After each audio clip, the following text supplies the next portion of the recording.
Olá, você está de volta na TV Mundo Maior, no programa A Caminho da Luz. E como nós já dissemos, estamos aqui em comemoração do centenário do nascimento de José Herculano Pires, trazendo a reflexão de todos nós algumas frases importantes, e muitas frases que Herculano nos trouxe através da sua obra grande e extensa. E Marlene, então nós vamos aproveitar do livro Concepção Existencial de Deus. Herculano nos diz o seguinte: o homem é o seu próprio juiz, no aquém e no além. Que maravilha, né? Então, aquela crença, aquele medo do juízo final, que nós seremos julgados e condenados a uma série de coisas, já fica bem mais fácil para nós entendermos que não existe. Porque a nossa consciência é o nosso juiz.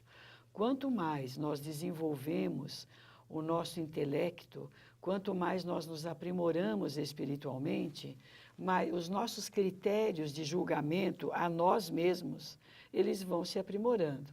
O que incomoda, né, Carlinhos, Soraya, é que nós geralmente somos juízes dos outros, não é? Nós nos arvoramos em julgar as atitudes do nosso semelhante, mas, como ele diz aqui, o homem é o seu próprio juiz. Nós não precisamos estar julgando as atitudes dos nossos irmãos, vamos julgar as nossas, porque aqui na Terra nós já temos a consciência para saber o que está certo e o que está errado, e normalmente fazemos o errado com consciência.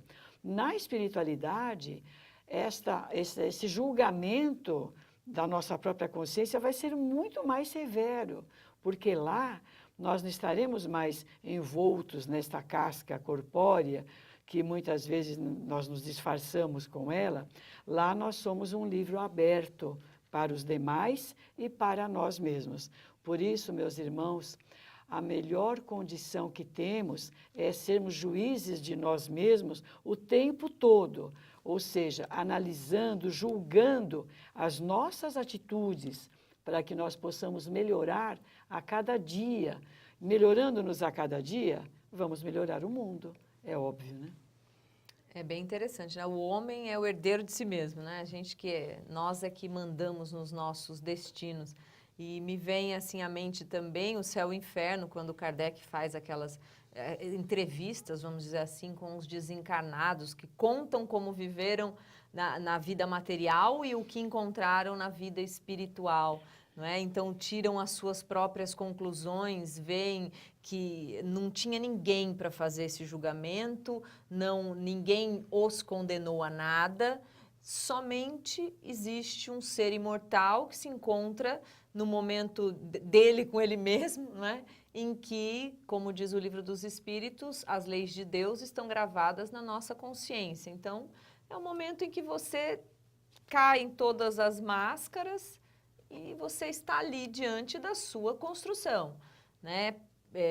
Podem ser boas, podem ser mais ou menos, podem não ser tão boas, mas o espírito que olha para isso com amadurecimento e arrependimento em algumas situações, ótimo, vamos retomar, vamos fazer melhor, não é? Não ficar amargurando as dificuldades. Então, como aqui na Terra, se hoje você passa por uma dificuldade que você percebe que você mesmo semeou, né? Porque normalmente a gente que faz, vamos fazer diferente, né? Não precisamos nos condenar ao inferno aqui na Terra, né? Porque se a gente está esperando isso na espiritualidade, o inferno a gente vive aqui mesmo, à medida que nós nos condenamos a não mudar diante de uma situação, a não nos renovar, a não procurar melhorar, não estudar, não buscar se aprimorar em alguma coisa, não sonhar mais, né? Dizer, não, é assim mesmo, a vida é assim mesmo, o Espiritismo diz que é bom sofrer. Tem gente que fala isso, não tem? O Espiritismo diz que quem sofre é porque está pagando alguma coisa. Eu nem vou ajudar, que é para deixar... Isso, a pessoa já fala, então, mas por que vocês ajudam tanta gente que está passando fome? Se ele está passando fome, ele não merece? Meu filho, né? Não é isso, a nossa obrigação é fraternal, a lei de sociedade, a lei de igualdade vem dizer isso pra gente. A nossa obrigação é auxiliar. Então, auxilia você mesmo. Neste momento, não seja o juiz de uma pena eterna, né, Carlinhos? Porque tem gente que se condena ao fogo eterno, é agora mesmo, né? Um dos maiores problemas que nós temos é a questão da culpa, né? A culpa é um peso que não nos deixa evoluir. Nós nos culpamos, nós nos condenamos às novas condições que podemos desenvolver, as nossas potencialidades que Herculano tanto nos fala, as nossas qualidades divinas.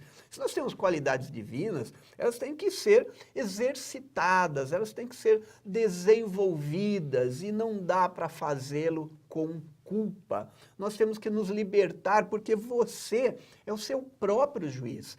Deus é a inteligência suprema, a causa primária de todas as coisas, mas Ele nos deu o livre-arbítrio, nos deu a condição de um aprendizado saindo do átomo ao arcanjo. É um caminho de evolução.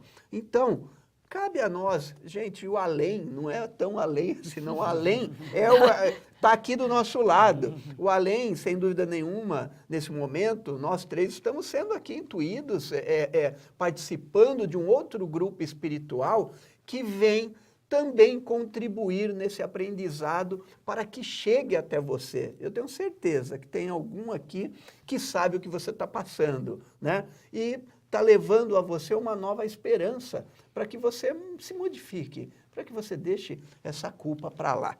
E Marlene, continuando ainda, Herculano nos diz no livro Concepção Existencial de Deus, o espiritismo não descende dos místicos.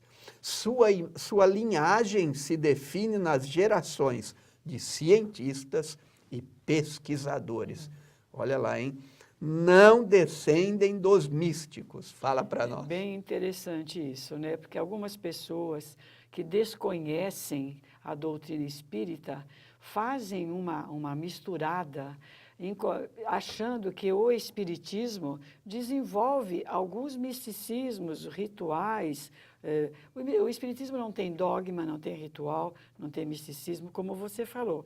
Ele foi trazido à Terra por um grande pesquisador, não por uma pessoa que não tinha interesse, tanto que nós, ao lermos a biografia de Kardec, vemos o quanto ele resistiu àquela busca, mas quando ele percebeu que ali havia algo que precisava ser estudado e pesquisado, ele foi a fundo.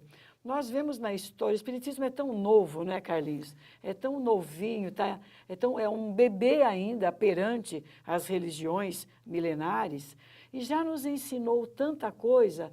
Exatamente, ele vem nos afastar dos misticismos. Ele vem nos afastar das superstições, das ilusões, das situações dogmáticas. Ele vem tirar o véu da ignorância que nós trazíamos. Bem ao contrário de que algumas pessoas supõem, ele é uma doutrina de luz, por isso ele é ciência, filosofia e religião. E nós, para podermos entender o espiritismo, precisamos estudar. Muitas pessoas vão atrás do fenômeno. Não, o fenômeno não é o mais importante. Ele é uma consequência, ele é um aspecto, ele é uma forma. O mais importante é o evangelho, é o conhecimento. E ele tira qualquer misticismo da nossa cabeça. É legal a gente deixar claro que o fato dele colocar aqui as gerações de linhagem Vamos começar de novo. Linhagem se define nas gerações de cientistas e pesquisadores, não é como uma arrogância de dizer que o espiritismo nasceu com pessoas mais importantes, não é essa a questão. É que o espiritismo veio no momento em que a humanidade atravessava, já era o século XIX, é um século de expansão científica. Revolução científica, filosófica, educacional, tudo, né? Então, assim, por quê? Porque, como a Marlene colocou, é baseado na filosofia, então é pensamento, saber o que você pensa, saber perguntar, saber responder o que você está, né, as indagações, é ciência.